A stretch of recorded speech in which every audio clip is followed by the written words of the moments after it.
Canal 2 International, votre télévision, vous présente votre émission L'Arène. Canal 2 International, votre télévision, vous présente votre émission L'Arène.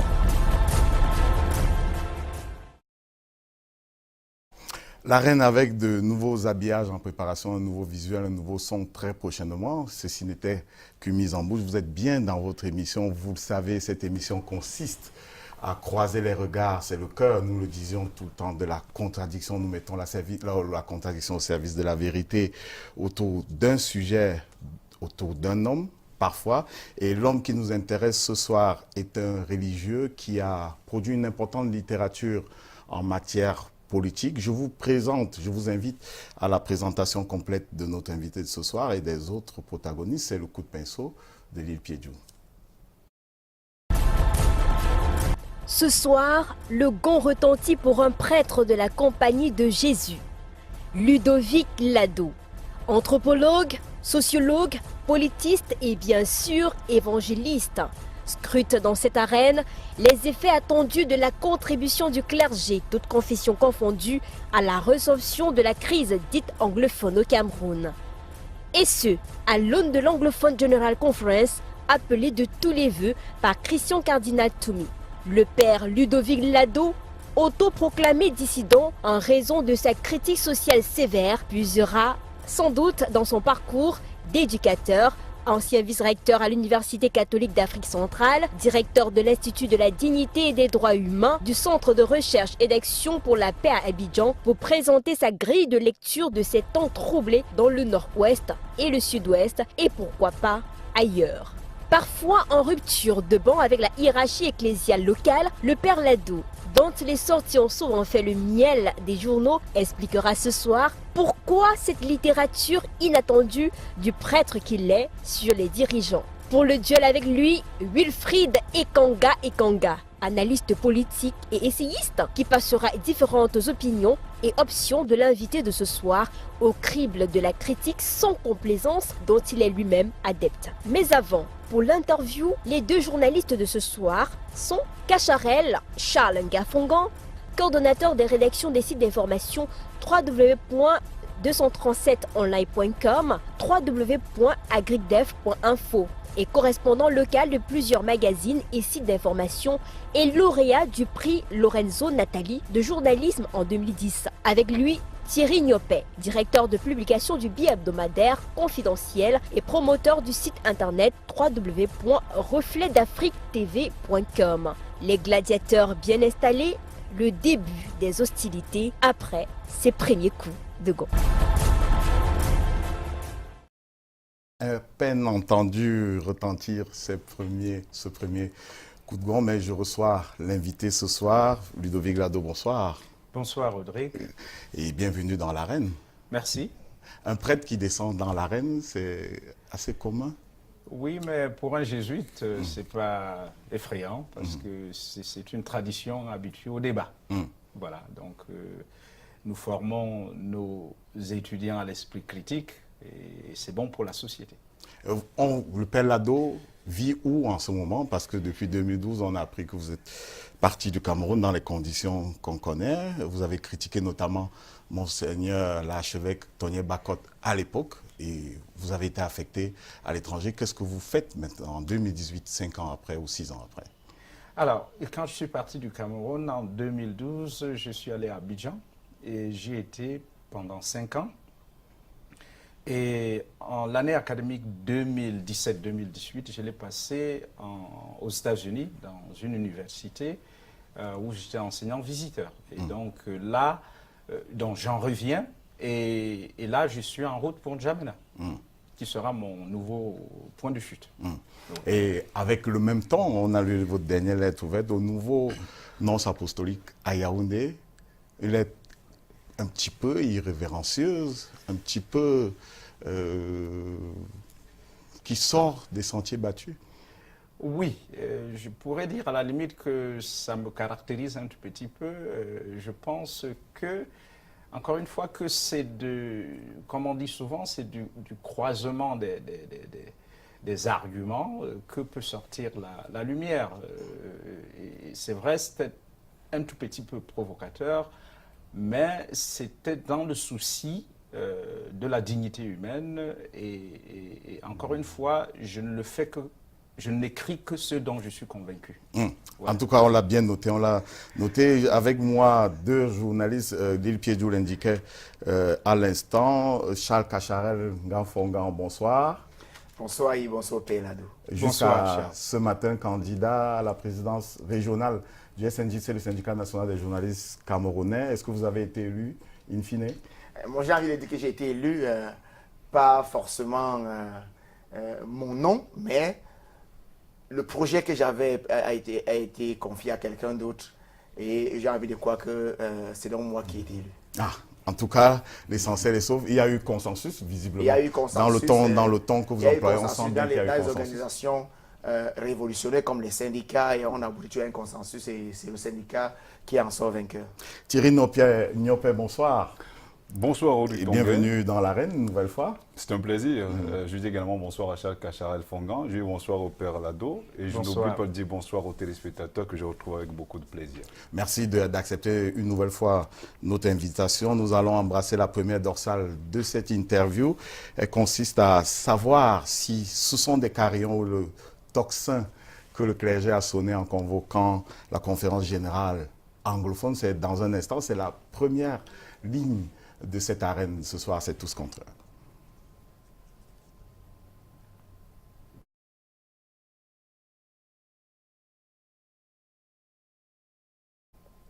Je crois que nous allons y aller sans transition, comme on me le dit souvent. Oui. Là, de vous vous rendre compte de ce que ça veut dire y aller sans transition. On attendait une transition qui n'est pas arrivée. Alors, on va aller avec la première autour de cette dorsale. Donc, on vous a vu, vous avez fait une sortie sur Facebook, vous avez indiqué clairement votre soutien au cardinal Christian Toumi pour l'idée d'une conférence générale des anglophones, qui était préalable, qui serait le préalable à une conférence nationale. Mais est-ce que les premières critiques ont jailli? Est-ce que ce n'est pas malsain de percevoir la question ainsi, regrouper d'abord les anglophones? Ce n'est pas un peu sectariste? Oui, certains font ce procès aux initiateurs de cette conférence, mais la question que je me pose, c'est quelle est l'alternative? Ça fait 2 ans que les Camerounais s'entretuent et on ne semble pas avoir d'issue ou entrevoir une issue. La solution militaire semble ne pas porter de fruits, donc la solution de la répression ne semble pas porter de fruits. Et donc, on est comme dans une impasse. Et voilà une perche tendue. On pourrait dire que les contours ne sont pas parfaits, parce qu'effectivement, on pourrait faire cette lecture identitaire de l'approche. Mais je crois que, encore une fois, c'est indiqué comme une étape. Parce qu'encore une fois, jusqu'ici, on a beaucoup entendu dire « avec qui allons-nous dialoguer ?» Là, il y a la possibilité, effectivement, pour les Camerounais d'expression anglophone, qui, il faut le dire, portent le poids, n'est-ce pas, des effets de cette crise, de s'accorder, parce qu'il ne faut pas non plus penser que les Camerounais d'expression anglophone, je veux dire, évoluent dans l'unanimisme sur cette crise. Il y a différents sons de cloche dans cette crise et c'est là l'occasion de s'accorder. Et puis ensuite, on pourra élargir le cercle du dialogue à d'autres composantes de la nation camerounaise. Donc, je ne vois pas pourquoi on doit faire ce procès aux initiateurs. Pour moi, c'est encore une fois une perche. Il y a une brèche là, il faut vraiment la saisir. Donc, mais il y a d'autres préalables que les organisateurs ont posés, la libération de toutes les personnes interpellées dans le cadre de cette crise. Oui. Parmi eux, il y a des criminels établis. Et parmi eux, il y a des bandits de grand chemin qui ont récupéré la revendication anglophone pour commettre leurs crimes. Est-ce qu'on libère aussi cela? Alors, criminel, bandit, bon, je trouve que c'est des termes très forts. Je pense que si quelqu'un abat, si on abat froidement des civils, on n'est pas autre chose que criminel. Oui, bien évidemment. Alors, il faut laisser de toute façon la justice faire son travail. Mais pendant qu'elle est en train de faire sereinement son travail, Oui. Cardinal Christian Tourmier et les autres demandent qu'on les libère. Oui. Alors, je crois que dans cette, dans cette configuration, il y a des leaders de cette crise qui n'ont pas encore été devant la justice. Donc, qui attendent, certains leaders comme M. Ayouk attendent, et ses collaborateurs qui ont été pêchés au Nigeria, attendent encore d'être jugés. Donc, ceux-là, on ne peut pas dire déjà qu'ils sont des criminels ou des assassins. La justice ne s'est pas encore prononcée sur. Père Lado, vous parlez d'unanimisme. Oui. Mais il y a plusieurs anglophones qui sont contre la tenue de cette conférence générale anglophone. Oui, non, je disais justement que les anglophones, ou ceux qu'on a convenu d'appeler anglophones au Cameroun, parce que du fait de notre histoire, eh bien, ils ne s'accordent pas sur le mode de gestion de cette crise. Je veux dire, même sur les termes de la crise. Et donc, par conséquent, quand je dis qu'il n'y a pas d'unanimisme, ça veut dire qu'ils n'ont pas le même point de vue sur comment aborder cette crise. Il y en a, on le sait, il y en a qui, au début de la crise, se seraient contentés de la décentralisation. Il y en a qui ont plutôt plaidé pour le fédéralisme. Et il y en a, par la suite, ou peut-être depuis toujours, qui préfèrent l'indépendance ou la sécession. Donc, vous voyez qu'il y a plusieurs sons de cloche dans cette crise, même dans le camp des Camerounais d'expression anglophone, et c'est important qu'ils s'asseyent et se parlent. Et donc, sinon, on ira à un dialogue où, bien évidemment, ça risque de faire cacophonie. Oui, Père Lado. Oui. Avant que d'entrer justement dans le cadre de ce que vous avez appelé crise anglophone, vous l'avez souligné tout à l'heure, on n'arrive déjà pas à s'accorder sur les termes de ce problème, je peux faire l'appel ainsi, parce que jusqu'à présent, il y a beaucoup de Camerounais qui continuent à croire qu'il n'y a pas une crise anglophone, Oui. mais il y a des problèmes qui n'émanent pas seulement de la région ou des régions anglophones. Oui. Vous avez écouté, par exemple, le maire de Buea, Oui. M. Patrick Ekema, qui souligne avec véhémence qu'on ne devrait même pas parler de crise anglophone. Il s'agit d'un problème camerounais.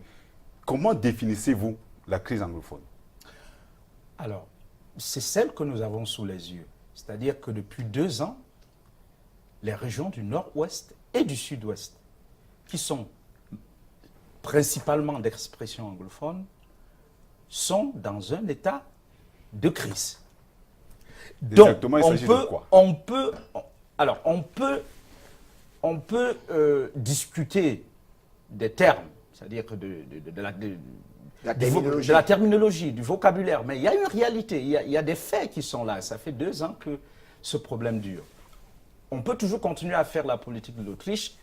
Je pense que, et je crois qu'il y a une littérature assez abondante sur la question aujourd'hui, cette crise, et là nous préparons d'ailleurs un ouvrage qui va sortir dans les mois qui viennent, sur la crise anglophone et la forme de l'État au Cameroun. Donc c'est pour dire que depuis quelques mois, nous réfléchissons, quand je dis nous, ça va être un collectif avec quelques universitaires, jeunes universitaires camerounais, qui ont décidé d'aller au-delà des discussions ordinaires pour approfondir sur un plan scientifique ces questions. Et donc, ce que je voulais dire par là, c'est il n'y a pas de doute que ce pays a un double héritage colonial. Et ça ne se dispute pas. Et cela a forgé une identité nationale qui est composite. Composite pas seulement sur le plan ethnique, mais même aussi sur le plan linguistique. Oui. Et je crois que ceux qui sont d'expression anglophone estiment que depuis 1961, quand ils ont décidé de se joindre à la République du Cameroun, comme ça s'appelait à l'époque, eh bien, ils ont subi les vagues d'une tentative d'assimilation et même, dans une certaine mesure, des politiques de marginalisation qui font qu'aujourd'hui, ils pensent qu'il faut revenir à la table du dialogue pour se demander si ce mariage est bon ou pas. Et s'il n'est pas bon, comment le remettre sur les rails. Voilà. Mais est-ce que cette crise date d'aujourd'hui? Est-ce qu'aujourd'hui que l'Église catholique découvre qu'il y a une crise qu'on faille appeler crise anglophone? Vous parlez des 61, mais avant 61, c'est aujourd'hui qu'on parle de la crise anglophone? Non, mais cette crise a eu plusieurs manifestations dans l'histoire. Peut-être, on pourrait à la limite même parler de la résurgence de cette crise. Parce qu'il y a la récupération. La résurgence, oui, résurgence parce que d'abord. Tout est quitté justement des revendications corporatistes. On l'a vu avec les avocats, puis les enseignants. Et maintenant, on a comme l'impression justement que l'élite a réussi à manipuler les masses laborieuses. Parce qu'au départ, ce n'était pas cela. Mais aujourd'hui, on parle davantage de renégociation des termes de la conférence de Fumban. On parle de tout ce qui est, de tout ce qui a marqué l'histoire contemporaine du Cameroun. Oui. Pourquoi avoir attendu justement que des corporations portent leurs revendications devant la scène pour récupérer par la suite ce que nous voyons depuis un temps? Oui, je vous reviens. Pour répondre à la question de Charles, je dirais que, encore une fois, c'est pour cela que je parlais de résurgence. C'est-à-dire que c'est une crise qui a eu plusieurs manifestations dans la courte histoire du Cameroun post-colonial. Il y a d'ailleurs, dans les années, je veux dire, déjà à partir des années 80, et même bien avant, on sent chez certains Camerounais d'expression anglophone le regret d'avoir rejoint la République du Cameroun. Il faut bien souligner certaines. Certains, oui, c'est ce que je dis. Parce qu'en fait, ce qu'on ne dit pas, c'est que le mouvement indépendantiste existe pratiquement depuis l'indépendance du Cameroun. Ce n'est pas tous qui étaient d'accord en 61 quand il y a eu référendum. Ce n'est pas tous qui étaient d'accord pour que le Cameroun... Ceux qui n'étaient pas d'accord ont rallié le Nigeria. Non, pas tous, dans justement. Dans le Southern Cameroun, il y a moins de 5% qui étaient contre la réunification. Oui, moins de 5% à l'époque. C'est résiduel quand même. Oui, à l'époque. L'image, pour revenir à ce que vous dites, l'image que j'utilise aujourd'hui pour décrire la crise anglophone, c'est que quand vous avez une plaie et que vous ne soignez pas, ou que vous soignez mal, qu'est-ce qui arrive à la plaie? Elle s'infecte. Ça, pour moi, c'est l'image qui traduit bien ce problème, parce que toutes les organisations, qu'il s'agit qui sont nées depuis les années 80, 90, surtout quand le vent de la liberté a commencé à souffler en Afrique, eh bien, il y a eu une flopée d'organisations dans le Cameroun anglophone pour porter justement ces revendications. N'oublions pas que les anglophones ont tenu déjà 2 All Anglophone Conference. C'est de ça qu'ils ont parlé. Et dans les années 90, quand on faisait la tripartite, ils ont dit clairement ce qu'ils voulaient.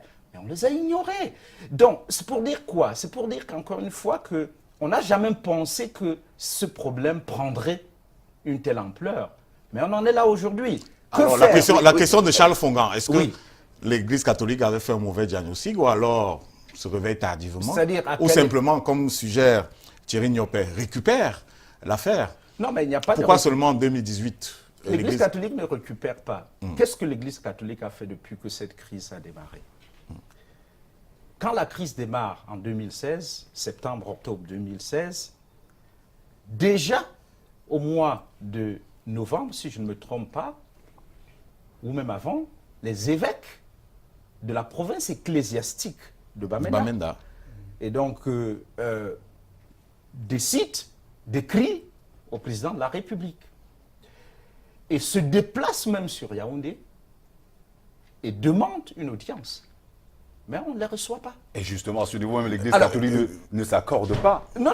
Déjà, ceux de la province ecclésiastique de Bamenda s'accordaient.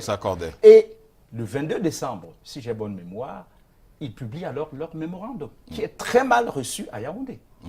Parce qu'on leur reproche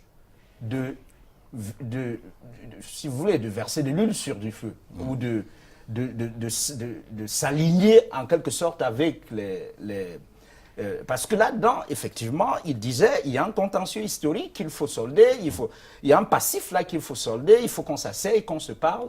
Ce n'est que le dialogue qu'ils demandent depuis le début de cette crise. Mais ils ne sont pas écoutés. Mais ils sont poursuivis par des parents quelques mois plus tard. On les soupçonne d'aider à... Exactement. Alors, en fait, le problème qui se pose est celui-ci.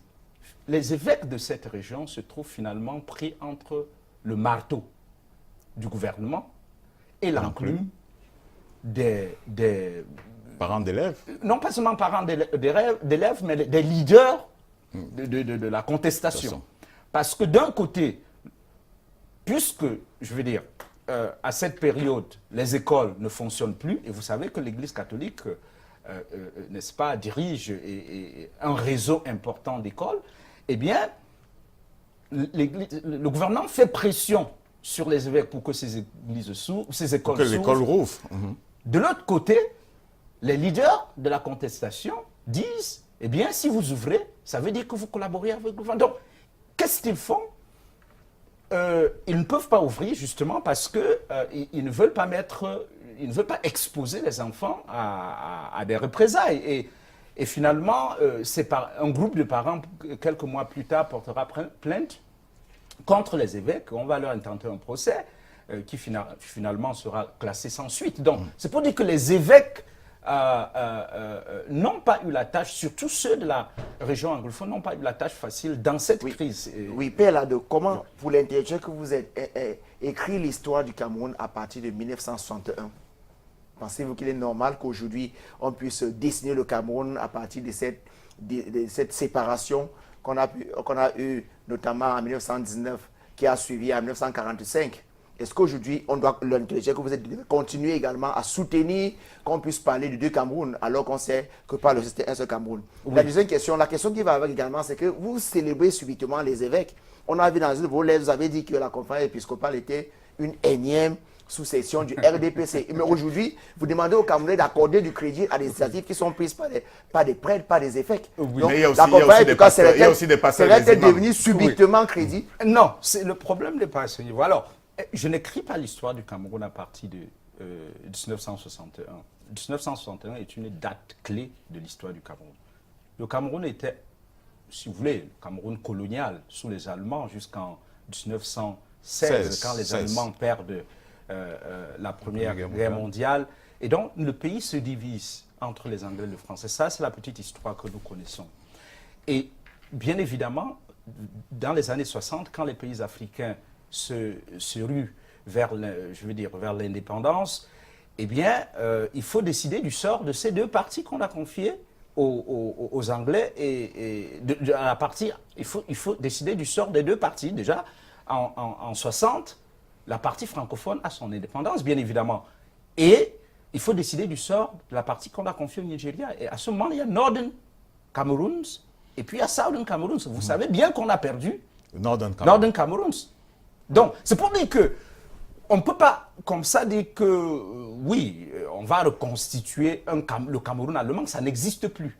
Puisqu'on a déjà perdu le Northern Cameroons. Bien sûr, on a essayé de reconstituer le Cameroun qu'on a aujourd'hui avec le Southern Cameroons et la République du Cameroun. Alors, il se trouve que c'est un mariage qui a des problèmes. On dit, regardons ça de près. Alors, vous me dites qu'aujourd'hui, subitement, je célèbre les évêques.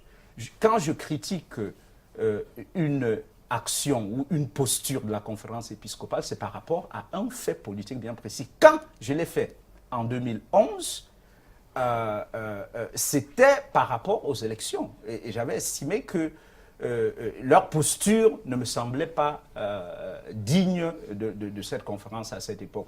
Aujourd'hui... Donc elle est changeante. Non, elle peut changer. Je ne dis pas qu'elle se trompe à tous les coups. Non. Il y a des situations dans lesquelles les évêques... Quel pourrait être l'apport de ce clergé-là? Je signale qu'il n'y a pas que l'Église catholique. Mais bien sûr, d'ailleurs. Parce qu'on a mis il y a des presbytériens, il y a... Exactement. On ne braque les caméras que sur le cardinal Toumi, alors qu'en fait, c'est une initiative écuménique, à la limite même interreligieuse, parce que tout au moins au départ, il y a 2 imams et puis un pasteur. Donc, encore une fois, c'est des leaders religieux qui se mettent ensemble pour dire est-ce que nous pouvons, à partir de notre position... Alors, vous avez essayé de comprendre quel pourrait être l'apport de ce clergé-là? Est-ce que c'est mesurable aujourd'hui? Avant de vous engager auprès d'eux ou à leur côté, vous avez quand même évalué les risques ou bien les chances de mener le Cameroun vers la paix à l'issue de la conférence générale des anglophones reportée. Alors, en réalité, juste pour ajouter un peu d'eau au moulin de Rodrigue, croyez-vous que les prélats, donc le cardinal Christian Toumi et les autres, peuvent réussir là où les autres ont échoué? Notamment, on a vu Peter Mafani Moussongé, qui est le président de la commission pour la promotion du bilinguisme et du multiculturalisme, aller sur le terrain, ressortir même une série de résolutions et de doléances qui ne sont pas appliquées jusqu'ici. Le Premier ministre et les autres ministres ont descendu sur le terrain. La situation a semblé plutôt prendre du galon. Croyez-vous que les autres, les prélats, pourraient réussir là où tous les autres ont échoué? Il n'y a aucune garantie. Quand on veut construire la paix, il n'y a aucune garantie de succès. C'est une initiative qui peut réussir, tout comme elle peut échouer. Elle ne sera pas la première à réussir ou à échouer. D'ailleurs, dans l'histoire de l'Afrique et même du monde, il y a beaucoup d'exemples ou beaucoup de cas où les hommes religieux ont réussi à rétablir la paix là où les politiques avaient échoué. Le cas le plus typique, c'est le Mozambique. Au Mozambique, où la guerre avait, n'est-ce pas, déchiré la société, eh bien c'est une organisation catholique, la communauté Saint-Égidio, qui a réussi, grâce à leur diplomatie discrète, à amener les parties en conflit à dialoguer. Donc c'est pour dire qu'encore une fois, j'ai échangé sur cette initiative avec le cardinal Toumi et il m'a dit, ils y vont en homme de Dieu ou en homme d'église ou en homme religieux pour offrir leur médiation. Et donc c'est en sorte pour rassurer les parties en conflit que nous ne prenons pas nous ne sommes pas partisans. Or, en situation de conflit, il faut nécessairement la médiation, qu'elle soit nationale ou nationale. Oui, mais ce n'est pas exclure d'autres Camerounais. Ce n'est pas opposer également des francophones aux anglophones en convoquant une conférence qui ne concerne que les anglophones. Ce n'est pas donner l'impression que le problème qu'on a au nord-ouest, au sud-ouest, vient des francophones. Non, pas du tout. Je crois que beaucoup d'anglophones que je connais m'ont toujours dit que ce problème, ce n'est pas un problème entre les anglophones et les francophones, c'est un problème politique, c'est-à-dire de gestion de la cité. Et on pourra peut-être revenir là-dessus parce que le problème qui est posé aujourd'hui, c'est un problème de la forme de l'État. Et certains pensent d'ailleurs aujourd'hui que si cette fameuse décentralisation qui a été inscrite dans notre Constitution depuis 1996 avait été effectivement mise en œuvre dans toutes ces dimensions, probablement on n'en serait pas là aujourd'hui. Donc, ce n'est pas un problème interculturel ou intercommunautaire, c'est un problème purement et simplement politique. Et moi, je suis de ceux qui pensent qu'il n'y a pas de problème entre les anglophones et les francophones. Voilà, mais justement, à ce niveau, le président Biya a signé tout récemment, du moins a remanié un gouvernement en nommant un ministre en charge de la décentralisation et du développement local. Est-ce que cette nomination pourrait, d'une manière ou d'une autre, participer, accélérer le processus de décentralisation et pourquoi pas ramener cette sérénité que vous semblez tant rechercher? Puisqu'on est au niveau de la mise en œuvre, la Constitution a encadré la décentralisation. Les lois de 2004 ont déjà encadré du point de vue institutionnel la décentralisation. Il ne manquait, vous le dites vous-même, que la mise en œuvre. Depuis 1996. Voilà. La création du ministère de la décentralisation et du développement local, c'est peut-être une accélération dans le sens de la mise en œuvre. Oui, je ne veux pas présager de ce qui va sortir si jamais on l'obtient de ce dialogue national. Peut-être que les uns et les autres arriveront à mettre de l'eau dans leur vin, mais notons tout de même qu'en 2 ans, il y a eu beaucoup de radicalisation. Même bon nombre, je connais un certain nombre de Camerounais d'expression anglophone qui, au début de cette crise, se seraient contentés d'une décentralisation, mais qui aujourd'hui disent le moindre mal, probablement risque d'être... On verra l'armée et les ENU sur le même... On verra les modalités de ce retour à la paix dans 5 petites minutes. Charles Gafongan, on reviendra dans 5 minutes, le temps d'accueillir en plateau Elisabeth Ngorwoum, qui, avec nous, va essayer de revisiter le jardin secret de notre invité, le père Ludovic Lado. C'est le moment des préférences.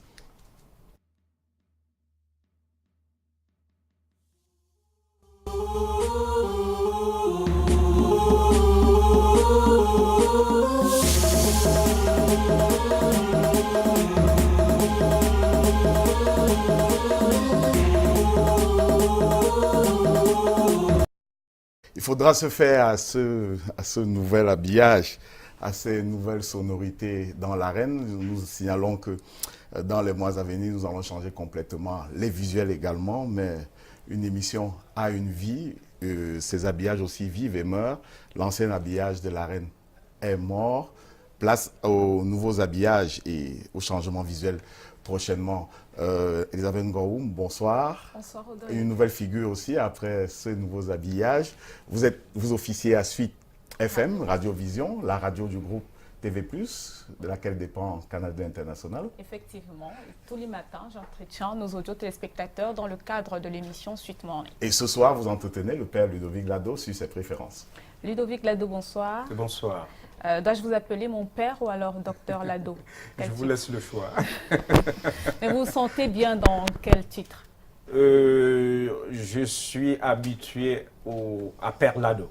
Mais ayant fréquenté les milieux américains où les titres passent en second, on m'y appelle aussi Ludovic, on m'y appelle aussi Lado, et ça ne me gêne pas. Ok, d'accord. Oui. Vous avez été à la messe ce matin? Oui, j'ai dit la messe ce matin, oui. C'est dimanche. C'est vous qui avez écrit l'homélie, c'est vous qui l'avez dite devant... Oui, bien évidemment. Quand j'ai célébré la messe de 6 heures, dans la paroisse de l'Annonciation de Bonamoussadi. Et comme célébrant principal, c'est moi qui ai dit l'homélie. Ok, d'accord. Et vous, on voit que vous êtes enseignant également, enseignant d'anthropologie. Oui. Mais vous avez aussi enseigné la philosophie. On a rencontré beaucoup de vos élèves qui disaient être curieux parce qu'un prêtre qui vient enseigner la philosophie quand on sait que c'est le questionnement, la critique, et quand on est prêtre, c'est la foi. On doit croire. Oui. Alors, là, ils cherchent à opposer. Si ce sont mes étudiants, j'ai un problème avec eux, parce que là, ils cherchent à opposer la foi à la raison. Je dirais simplement que la philosophie fait partie du cursus de formation de tout prêtre. C'est exigé par Rome. Pour devenir prêtre, il faut faire au moins 2 années complètes de philosophie. Bon, il y en a qui font un peu plus, c'est ce que j'ai fait. Et je ne vois pas de contradiction entre vos convictions et ce que vous enseignez? Oui, parce qu'en fait, la théologie, c'est quoi? Parce que tous les prêtres sont tenus de faire la philosophie, au moins 2 ans, et la théologie, au moins 3-4 ans. Et pour nous, la théologie, c'est quoi? Si vous prenez l'étymologie du mot théologie, c'est théos et logos, qui veut dire la science du divin, ou de Dieu. Si jamais on peut... Parler de science. Si on peut parler de science. Ceci dit, tout dépend aussi de ce qu'on appelle science, ce qu'on entend par science. Toujours est-il que la théologie est l'une des plus vieilles sciences des milieux universitaires, si vous voulez. Et donc, je n'oppose pas la foi à la raison. À la limite, la raison m'aide à mieux creuser ma foi, à mieux approfondir ma foi. Et d'ailleurs, le pape Jean-Paul II avait écrit toute une encyclique, c'est-à-dire l'une de ses lettres. Est-ce que vous poussez les limites de la raison jusqu'à vous demander s'il y a un être suprême? Parce que les limites de la raison nous poussent à y arriver. Bien sûr, la philosophie va jusque-là, c'est-à-dire jusqu'à se demander si Dieu existe. Et vous en êtes parvenu à quoi? Alors, il n'y a pas de réponse toute faite à cette question, parce qu'il y a des arguments qui portent à penser que Dieu existe, et il y a des arguments qui portent à penser, qui plutôt mettent dans le doute. Et vous personnellement? Et moi personnellement, puisque je suis un croyant, eh bien, quand vous partez du postulat de la foi, ça veut dire que vous partez du postulat de l'existence de Dieu, et ensuite vous cherchez à comprendre comment est-ce possible que Dieu existe, et qu'est-ce qu'on entend par révélation, quelles sont les vérités de la foi, ainsi de suite. Donc, c'est pour dire que dans notre univers, la foi ne s'oppose pas à la raison. Lire, écrire, enseigner vos centres d'intérêt, quand vous avez envie d'occuper votre esprit autrement, qu'est-ce que vous faites? C'est-à-dire quand je ne lis pas, je n'écris pas, je n'enseigne pas. Ouais. Alors, j'aime marcher. faire de longues marches. Je peux faire facilement 8 km aller, 8 km retour. Ça me dégage l'esprit. J'aime aussi la nature. Et surtout quand je marche, j'aime contempler la nature parce que la nature est d'une telle richesse qu'elle nous permet de nous élever au-delà de ce monde, de contempler, encore une fois, c'est une des manières de toucher le divin à travers l'art. Donc j'ai marché et de temps en temps, je peux regarder un film, je peux aussi aller échanger avec des amis. De temps en temps, on peut aller prendre un pot, hein, c'est pas interdit. En parlant de regarder les films, vous regardez les différentes chaînes locales, une préférence? Alors, puisque ces dernières années, j'évolue davantage à l'étranger, c'est vrai que c'est sur satellite. De temps en temps, effectivement, on suit tous ces débats. C'est d'ailleurs de cette manière que l'on est au courant de ce qui se passe au Cameroun et qu'on peut intervenir sans craindre de se tromper. Mais je dirais que je suis plus actif sur les réseaux sociaux que les médias classiques, qu'il s'agisse de la radio ou de la télévision. Donc, sauf qu'on a lu une de vos missives où vous demandiez aux Camerounais de ne pas regarder une certaine chaîne. C'était pour savoir si vous avez eu le temps de regarder. Oui. Vous savez que même sur les réseaux sociaux, sur YouTube ou sur Facebook, les extraits des différentes émissions, des différentes chaînes de télévision circulent. Donc, ça ne passe jamais inaperçu.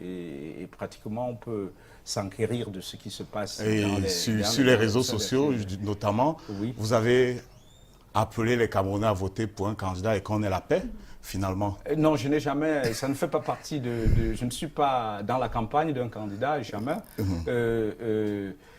Ça ne fait même pas partie de nos horizons. En tant que prêtre, je n'ai pas le droit de recommander un candidat. Alors, vous disiez ceci le 24 avril. Oui. Pardon que Kamto retire sa candidature pour que les gens dorment. C'est une question de santé publique.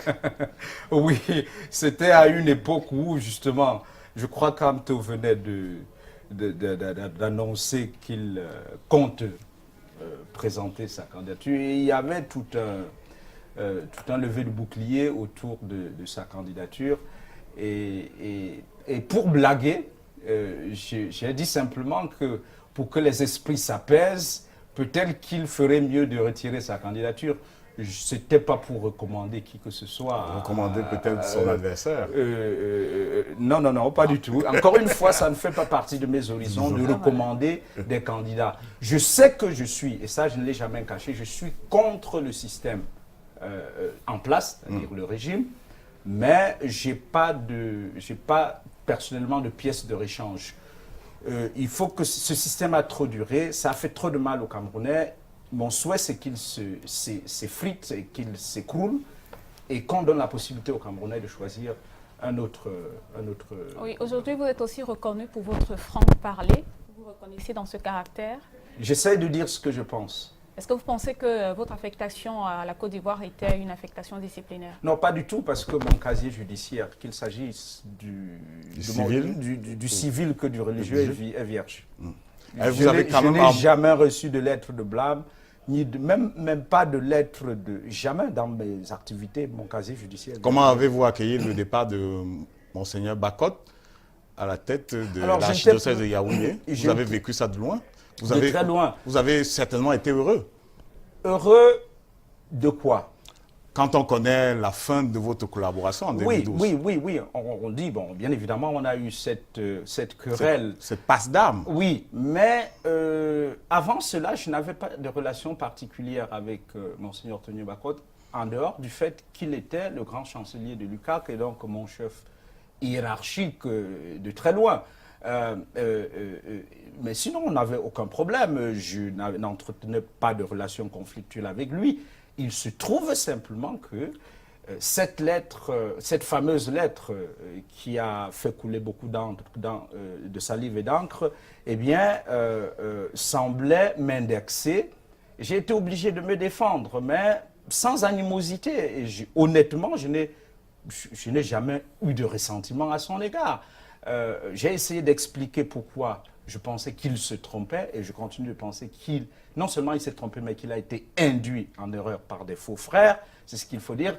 Mais bon, ce qui lui est arrivé après, je n'ai ni à me Et la pomme de discorde, peut-être faut-il le rappeler pour les téléspectateurs, nos nouveaux téléspectateurs, c'était...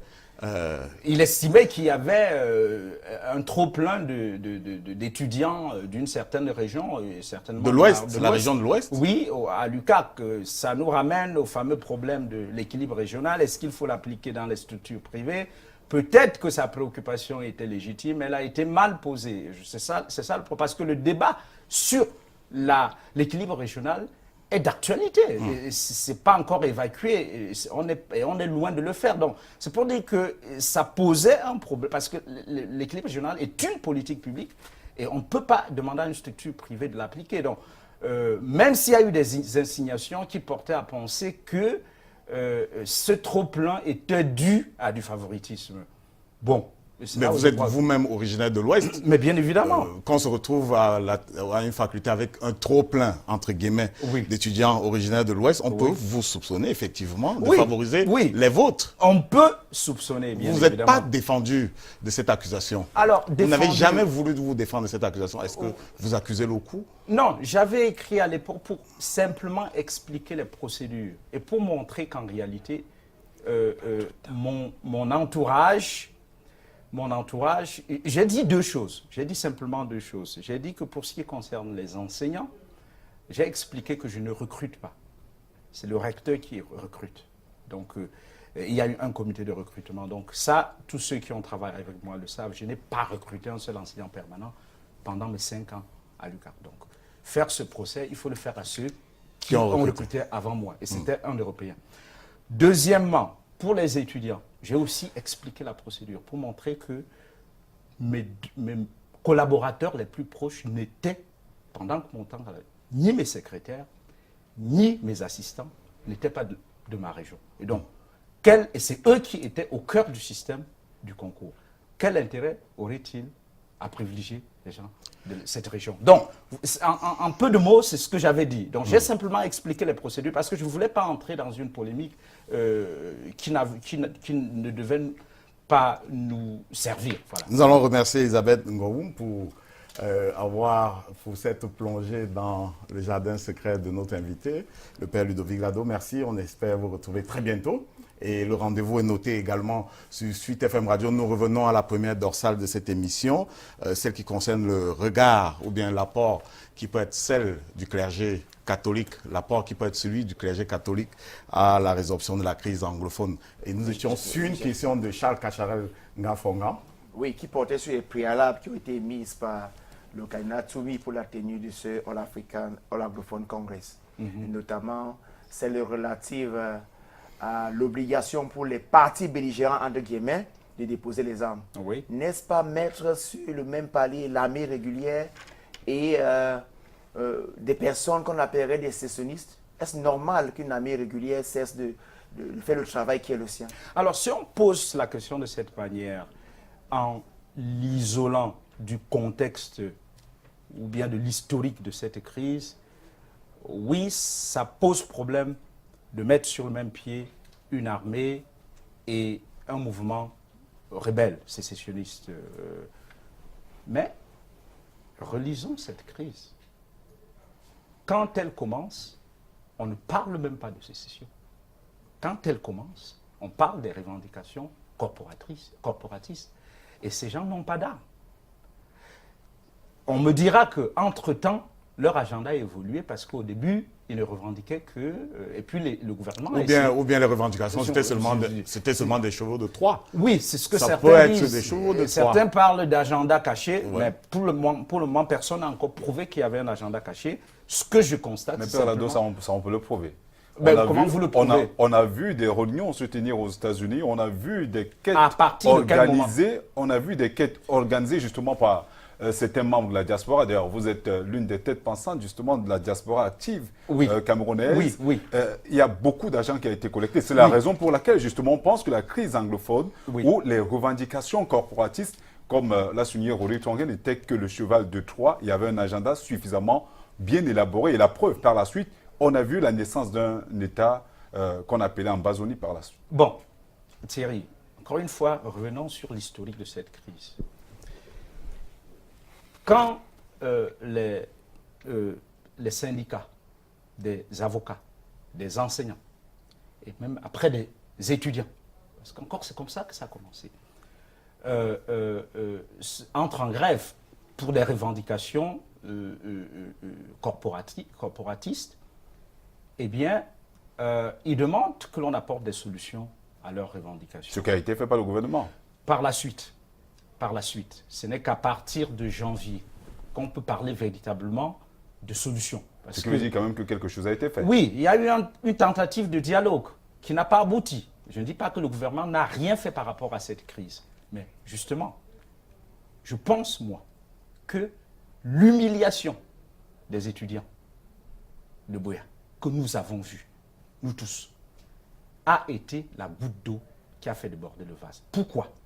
Parce que dès que cela se produit, eh bien, les leaders de la contestation, qui entre-temps d'ailleurs, on l'a vu, c'est au cours de la crise qu'ils ont commencé à s'organiser autour d'un consortium. Autour d'un consortium qui donc n'existait pas, pour désormais dire il n'y a que le fédéralisme qui va résoudre notre problème. D'ailleurs, nous l'avions demandé dans les années 90, vous avez fait sourd d'oreille, vous nous traitez ainsi. Donc, la violence, qui l'a commencé? Mais maintenant, c'est pas ce qu'on appelle. Ce n'est pas une incantation que le cardinal et ses co-religionnaires espèrent faire retomber la violence. Non, comment? Parce que c'est la question que je pose depuis. Alors, comment on va s'y prendre? J'en viens. Et donc, en janvier 2017, quand on arrête les leaders du consortium, parce qu'ils ont refusé de signer les différents documents du dialogue, et ainsi de suite, qu'est-ce qui se passe? On crée un vide. Et ces leaders étaient les plus modérés de la contestation. On crée un vide qui est ensuite occupé par les radicaux, des deux côtés. Et ce sont ces radicaux qui nous ont amenés là où nous sommes aujourd'hui. Pour preuve, quand on va libérer Maître Arbobala, il ne va pas retrouver sa place de leader de la contestation. Oui. Les autres ont repris les choses en main. C'est pour dire que si on regarde de près l'historique de cette crise, on verra qu'il y a eu une radicalisation des deux côtés et ça nous amène là où nous sommes. Quand il y a deux parties en conflit, soit une partie, c'est-à-dire l'armée, je veux dire, race, la partie insignifiante, s'il faut ainsi l'appeler, soit elle n'a pas la possibilité de le faire ou résiste à le faire pour plusieurs raisons. Qu'est-ce qu'on peut faire si on veut dialoguer? On appelle à un cessez-le-feu. Quelle est l'alternative aujourd'hui? Demander simplement aux séparatistes de déposer les armes? Père Ladoumou, vous conviendrez quand même jusqu'à preuve de contraire que l'armée régulière n'attaque pas.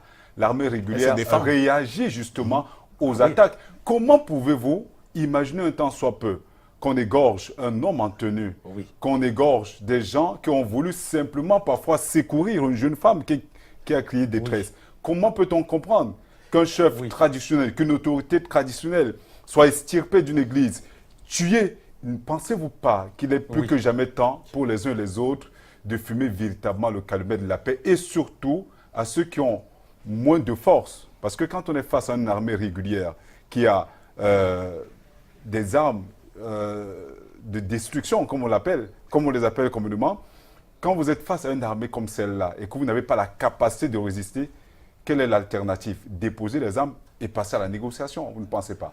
Alors, quand vous dites que l'armée ne fait que réagir, je dis non. Mon sentiment et ma lecture de la situation, c'est que l'armée a été la première à faire usage de la violence, là où les gens demandaient le dialogue. Non, donc, c'est les séparatistes qui ont commencé. Oui. Abamenda, l'armée n'est jamais intervenue, c'était la police, c'était pas les forces de deuxième catégorie. Mais à Buea, les étudiants, qui les a roulés dans la boue?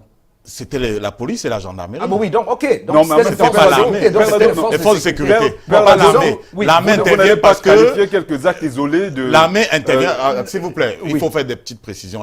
L'armée intervient simplement parce que les gens ont pris des armes. Mais qui brûle les villages dans le nord-ouest? Je ne sais pas. Alors, vous ne savez pas, mais justement, qui brûle les villages? Ça peut être une opération d'instrumentalisation. Mais nous avons vu des gens sur les réseaux sociaux revendiquer la mort d'hommes en tenue. Mais bien évidemment, ces atrocités, nous les condamnons des deux côtés.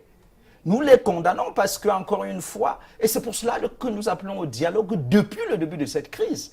Et ceux qui font, qui font la sourde oreille à l'appel, aux multiples appels au dialogue, eh bien, ça nous a amené, n'est-ce pas, assez tueries entre les Camerounais. Et c'est pour cela que je dis que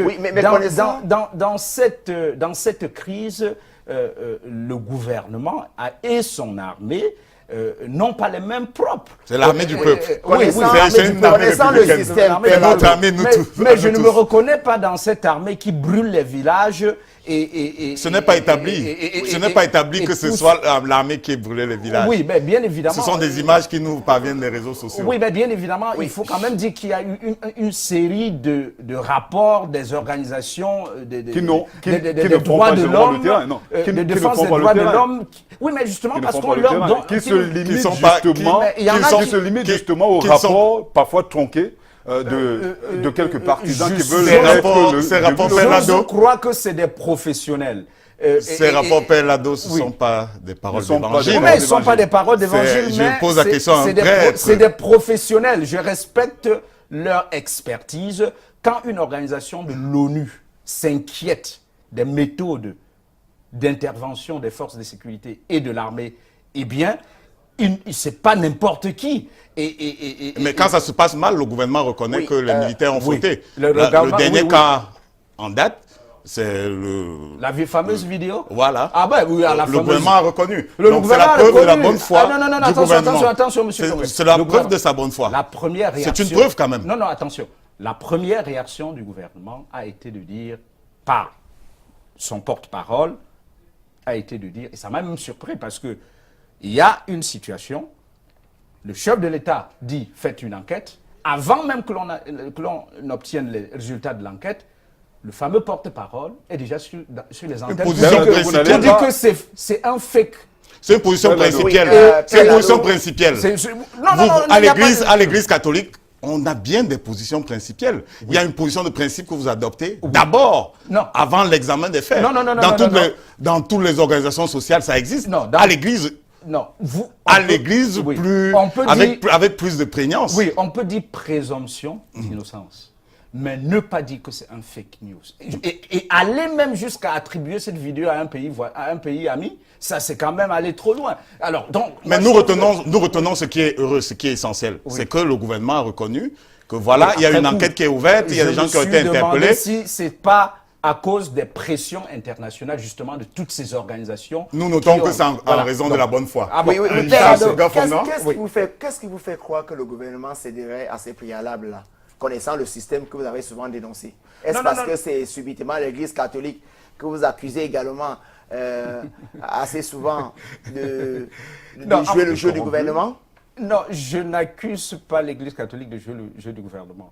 J'essaye d'être honnête avec tous les systèmes. Ce n'est pas parce que je suis membre de l'Église catholique que je dois me réserver. Vous avez d'ailleurs mis en garde le...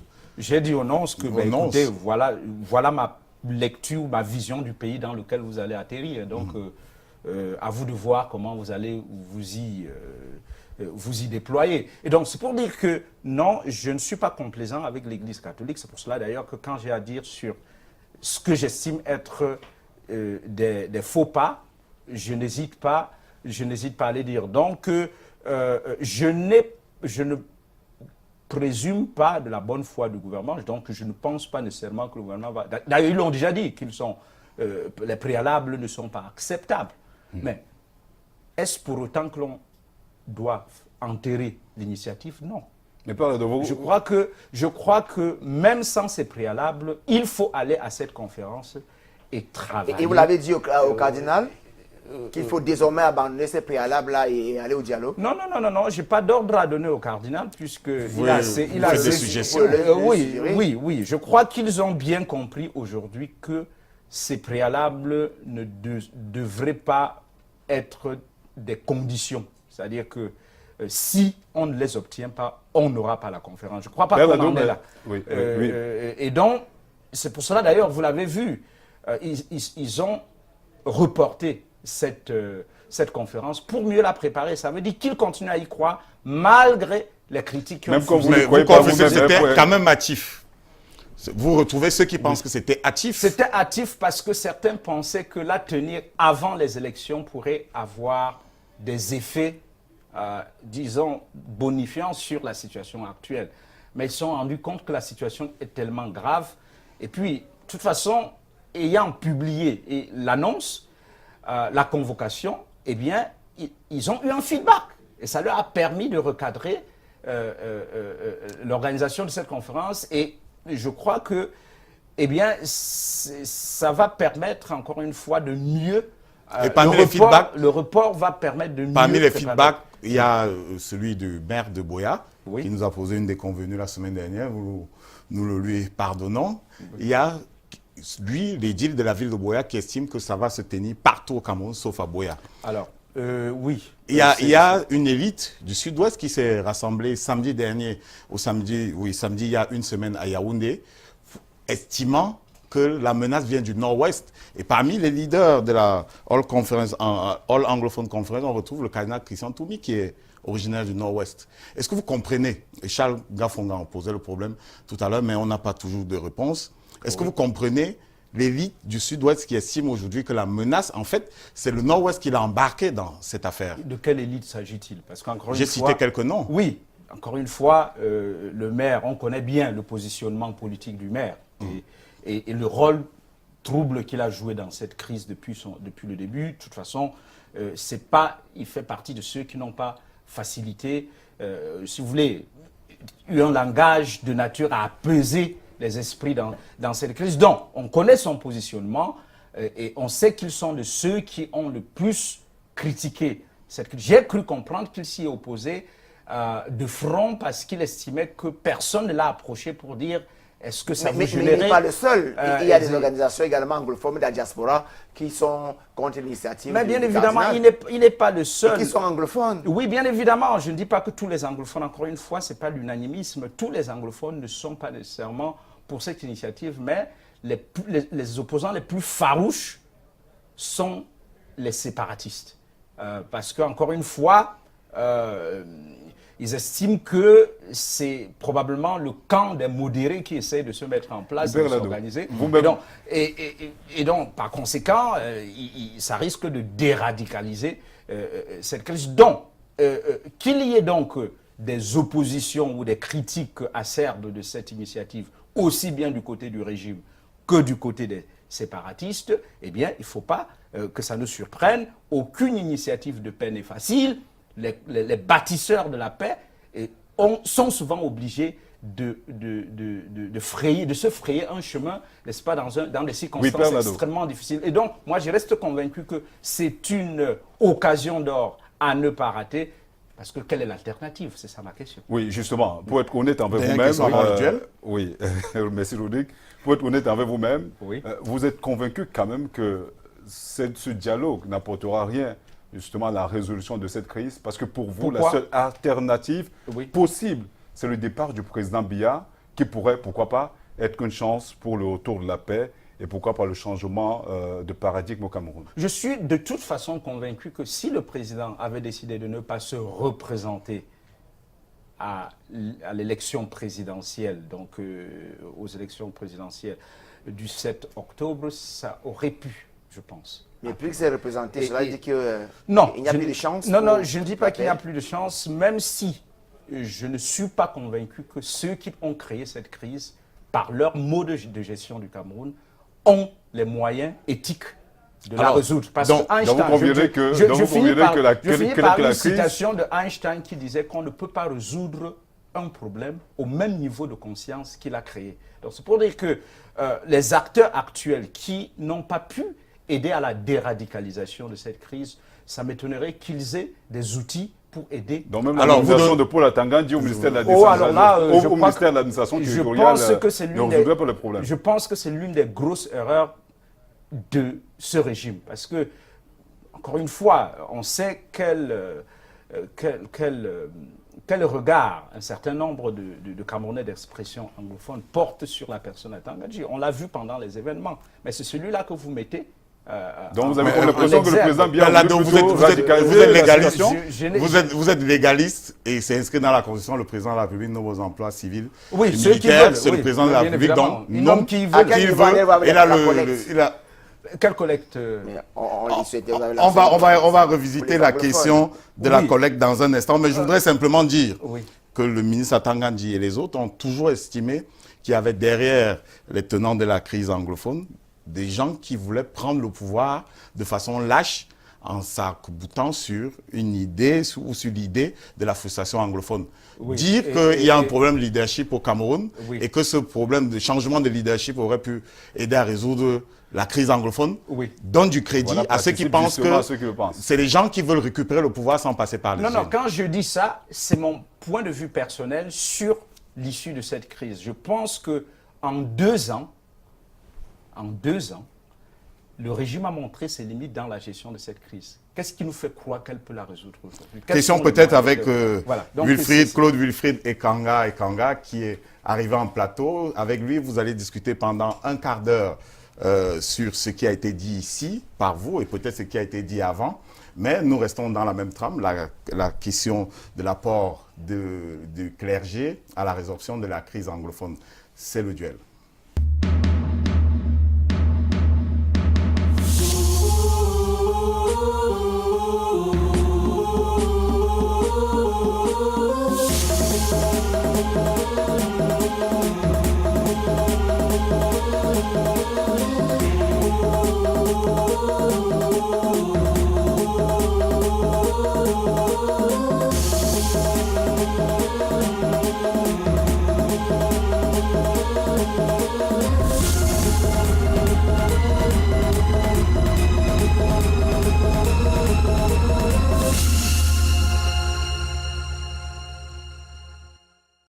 Les ruptures sont déchirantes. Je signalais que ce nouvel habillage a du mal à prendre ses habitudes. La reine existe depuis une dizaine d'années quand même avec l'ancien habillage. Donc on va s'y faire. Wilfried Ekanga, bonsoir. Bonsoir, Rodrigue. Bienvenue dans l'arène. C'est une première chez nous. Oui, merci. Mais on vous a vu ailleurs et on a l'honnêteté de le reconnaître. On vous a vu ailleurs avec beaucoup d'intérêt. Oui, et je suis d'autant plus flatté que vous m'ayez invité chez vous. Je prends ça comme un compliment et j'espère être à la hauteur de vos attentes. Nous avons vu observer de près cette discussion avec le père Lado. Oui. Est-ce que vous avez noté des zones d'ombre dans son discours? La perfection n'existe pas, il ne va pas me contredire. Donc c'est certainement sur cette base-là que dans un souci de vérité, dans un souci d'éclairage, nous allons essayer d'approfondir ce que vous avez dit et les zones d'ombre personnelles que j'aurai, notamment à l'encontre de votre activité. D'accord. Puisqu'on parle de crise anglophone, on le dira en anglais, you have the floor. Merci beaucoup.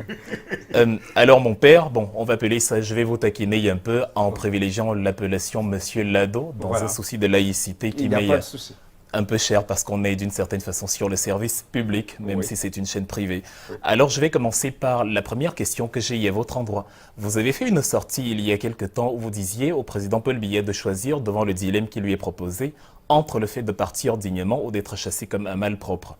Ce sont des propos particulièrement ardus, surtout dans le contexte actuel, qui peuvent amener les gens à marquer un temps d'arrêt et à demander, premièrement, de quelle façon devra se passer, on va mettre les guillemets, ce chassement. Et ça peut donner raison à ceux qui pensent que dans la logique du professeur très célèbre et très controversé Alain Patrice Nganan, qui parlait justement de chassement et qui, du point de vue du gouvernement, est un acteur du trouble à l'ordre public. C'est d'ailleurs pour ça qu'il a été expulsé du territoire. Ça peut justement donner du crédit à ceux qui pensent de vous que vous apportez un peu plus d'instabilité à un contexte déjà de toute façon mis en instabilité par le président Paul Biya. Et justement, certains sont allés tellement loin qu'ils ont parlé de vous sur une plateforme 237 online, pour ne pas la citer, comme Ludovic Lado, un diable en soutane. Oui. Oui, ça, j'ai vu cette expression. Tu disais, bien évidemment, quand vous vous exposez, il faut accepter que l'on vous colle des étiquettes, mais ça n'engage que ceux qui les utilisent. Alors, pour revenir à votre question, encore une fois, ce que je dis, en général, n'engage que moi, et dont je l'ai redit ici, et je ne suis pas le seul à le penser, 36 ans au pouvoir, ça use. Mais est-ce que Nager et contre-courant vous autorise à cet emploi de mots, par exemple, puisque vous avez exhorté à vivre à la lumière d'un saint qui certes n'est pas parfait, mais qui tend vers la perfection, s'abandonner comme ça à des expressions pas très orthodoxes, on va dire, si elle est un peu contre vos propres idées. Catholique. Oui, c'est vrai, j'ai parfois un vocabulaire assez osé pour mon identité peut-être professionnelle principale, mais encore une fois, conseiller à un chef d'État de se retirer, c'est à la limite même, pour moi je trouve que pour un homme de cet âge-là, après un si long temps au pouvoir, c'est plutôt faire preuve d'humanisme. C'est-à-dire lui dire, écoutez, à cet âge-là, vous devez vous reposer. Sinon, ce qui est arrivé aux autres sous nos yeux, sur ce continent, pourrait vous arriver. Et on ne sait jamais, ça peut arriver que un de ces 4 matins, les Camerounais, effectivement, disent « trop c'est trop, on n'en veut plus » et ils descendent dans la rue comme on l'a vu ailleurs. Et donc, c'est peut-être, j'aurais pu dire ça comme ça, au lieu de dire « on vous chassera comme un malpropre ». Je n'ai pas dit qu'il est un malpropre, bien évidemment. Oui, justement, dans la logique, on a l'impression de manière péremptoire que vous avez un mode opératoire déjà précis. Vous semblez y avoir la certitude, du moins dans l'affirmation. C'est la perception de ceux qui vous lisent ou de ceux qui écoutent. On ne va pas leur en vouloir, ne pouvant pas lire dans les pensées. Oui. Ils ont la considération, ils ont l'impression que voilà, le fameux agenda caché dont il a été question dans la première partie, d'où tient-il la certitude que si le président Paul Biya ne décide pas de sa propre initiative de partir dignement, il partira comme un malpropre, avec le choix des mots. Oui. Encore une fois, j'aimerais préciser une chose. Nous parlons d'une fonction, c'est-à-dire que ma cible, ce n'est pas la personne de M. Biya. Je n'ai aucune raison de lui en vouloir. Ma cible, c'est la fonction du chef de l'État qui a été occupée par cet homme depuis 36 ans. Et j'estime que c'est trop parce que dans cette routine-là, eh bien, ça secrète de la mauvaise gouvernance et dont nous avons les effets aujourd'hui. Le Cameroun est dans un état piteux et c'est ce bilan-là que je regrette. Et face à une situation comme celle-là, je ne peux que exhorter celui que je considère être le premier responsable à se retirer, ou bien le peuple, oui, je le souhaite, lui demandera de se retirer. Avant de passer à la deuxième question, on aimerait quand même conclure en demandant, vu que vous êtes une autorité morale, les plus jeunes se réfèrent à vous, nos mamans se réfèrent à vous, vous êtes la représentation d'une autorité, l'autorité religieuse notamment. Est-ce que vous avez l'intention de revenir sur vos mots ou de vous excuser outre mesure par l'emploi de la malpropreté supposée du président Paul Biya? Oui, comme je l'ai dit, le « comme » a sa place. J'ai dit « comme un ». Je n'ai pas dit qu'il est un. Et pour moi, s'il y a toute la différence est là. Donc, je ne pense pas l'avoir, si vous voulez, insulté. J'ai dit simplement, s'il ne le fait pas, il court le risque d'être chassé comme un malpropre. Donc voilà, mais je n'estime pas l'avoir, qu'il s'agit là d'un cas d'outrage. Oui, évidemment, on ne va pas s'attarder dessus, même si on pourrait vous dire que dans un souci de transparence, pour la prochaine fois, évidemment, être moins biaisé dans l'expression. D'accord, c'est noté. Voilà. Alors, ma deuxième question s'appesantit sur, ça a été évoqué aussi tout à l'heure, la lettre que vous avez adressée au nonce apostolique, l'ambassadeur du Vatican au Cameroun, M. Julio Murat. Vous lui disiez notamment de ne pas tomber dans le piège de ses prédécesseurs. Monsieur Eliseo Antonio Ariotti de 2003-2010 et Piero Pioppo de 2010 à 2017. Et vous avez présenté le Cameroun comme voilà, le repère de la corruption, du clientélisme, du népotisme, des malversations financières de toutes sortes. Et vous lui avez dit, voilà, faites attention à ce pays-là où vous mettez les pieds. Oui. On va quand même dire que l'opinion publique camerounaise a un grand problème avec cette mentalité continue de l'Africain à s'inféoder aux instances étrangères qui ne prêchent pas forcément par l'exemple. On va ouvrir une parenthèse et prendre le Vatican. Vous connaissez l'affaire Vatilix en 2012, lorsque un évêque du Vatican, Monseigneur Carlo Vigano, a rédigé une lettre au pape où il était en train justement de faire état de la même corruption, des mêmes malversations financières, et d'ailleurs cela a été consigné par écrit par Gianluigi Genozzi, un autre écrivain qui, au mois d'août 2012, a écrit un livre qui avait pour titre « Sa sainteté, scandale au Vatican ». Tout à fait. Et il a révélé dans le livre que lorsqu'il a demandé les documents aux gens, aux témoins qui en disposaient, les témoins lui ont dit « On a peur pour notre vie, on ne va pas vous les révéler ». En d'autres mots, on peut craindre pour sa vie au Vatican, qui est pourtant le siège de l'institution divine. Alors, lorsqu'on a un élément comme ça, qui est en lui-même un mauvais élève incapable de vaincre ses propres démons, on ne va pas revenir sur le chapitre des prêtres pédophiles, etc. Mais on sait notamment que ce n'est pas un slogan quand on dit « je crains pour ma vie ». En 82, monsieur Ricardo Calvi a été retrouvé étranglé sous un pont à Londres, justement parce qu'il y avait des mauvais arrangements avec la mafia locale, la Cosa Nostra, pour des affaires de blanchiment d'argent. Quand on sait dans le Vatican lui-même, à l'intérieur d'affaires similaires, est-ce que c'est rationnel de la part d'un Africain de poursuivre toujours ce complexe d'infériorité hérité de la colonisation et de le pérenniser comme ça, à demander toujours, ou du moins à exposer les avatars de son pays à une autre nation, ou du moins à un autre État qui lui-même ne prêche pas par l'exemple? Alors, si vous avez bien lu ma lettre, effectivement, on l'a évoqué tantôt, la première partie concerne le Cameroun et la deuxième partie concerne l'Église au Cameroun. Ça veut dire que, en fait, je ne me contente pas de dire aux nonces ce que je pense de mon pays aujourd'hui, de l'état de mon pays. Je rappelle que cette lettre, je l'ai écrite, je veux dire, quelques mois après l'assassinat de Monseigneur Bala, qui n'est pas encore élucidé. Donc, ce que je veux dire, c'est, j'estime qu'on ne peut pas me faire le procès d'un biais à l'égard de l'État du Cameroun et en faveur du Vatican. Parce qu'encore une fois, dans cette lettre, je relève aussi bien ce qui me semble être les limites du régime que les limites de l'Église au Cameroun. Ceci dit, ce n'est pas parce que le Vatican me l'a demandé. À la limite, même quand je le fais, je cours le risque d'être tapé dessus. Évidemment. Et donc encore une fois, je l'ai dit tantôt, je ne suis complaisant à l'égard d'aucun système.